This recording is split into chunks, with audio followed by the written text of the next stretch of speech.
मंडला जिले में भारी बारिश के चलते आलोन नदी में आई बाढ़ ने किसानों की मेहनत पर पानी फेर दिया। लालपुर, नैनपुर, धर्राची समेत कई गांवों में मक्का, धान और अरहर की फसलें बर्बाद हो गई हैं।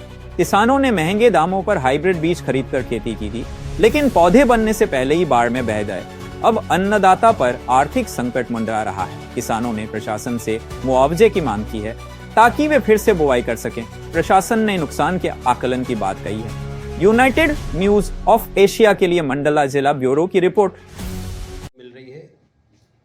विगत दिवस आलोन नदी और नैनपुर अनुभाग के और भी दूसरे क्षेत्रों में भारी वर्षा के कारण बाढ़ की स्थिति है नदियों में, और जिसके कारण कुछ जगहों पर प्राकृतिक आपदा के कारण किसानों की फसलों का बड़ी मात्रा में नुकसान हुआ है। कलेक्टर महोदय के निर्देश भी हैं कि इसका तत्काल सर्वेक्षण कराकर मुआवजे के भुगतान की जो प्रक्रिया है वो 48 घंटे के भीतर कर ली जाए। इसके लिए संबंधित पटवारी आरआई को भी निर्देशित कर दिया गया है। उनके द्वारा प्रतिवेदन भी जो हानि है उसका बना करके दे दिया गया है और 48 घंटे के भीतर उसका भुगतान भी यथोचित नियमानुसार कर दिया जाएगा। सर, लगभग कितने गांव होंगे ऐसे के? इसका डिटेल प्रतिवेदन अभी तहसीलदार के पास उपलब्ध है। मैंने तहसीलदार से रिपोर्ट मांगी है, उसके रिपोर्ट के आधार पर ही बताया जा सकेगा। मैं कमलेश गौड़।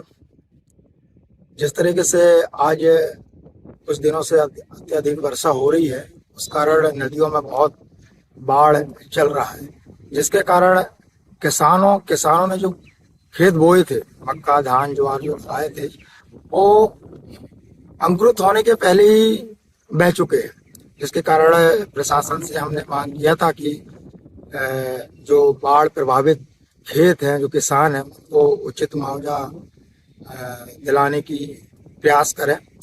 और जिस तरीके से हमने पिछले साल भी शासन से हमने मांग किया था कि ये जो प्रभावित क्षेत्र हैं, बाढ़ प्रभावित क्षेत्र हैं, उनको मुआवजा दिलाएं, लेकिन प्रशासन उस ओर ध्यान नहीं दिया था।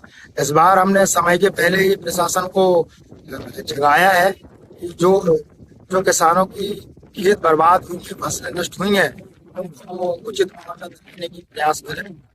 ये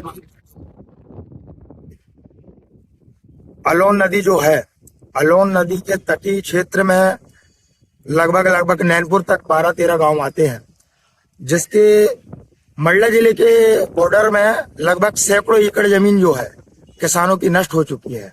किसानों ने न जाने कर्ज से बीज लाकर बोया और न जाने कौन सी लागत से, कौन सी मेहनत से उनने फसल उगाई थी, वो अंकुरित होने के पहले ही बह चुकी है।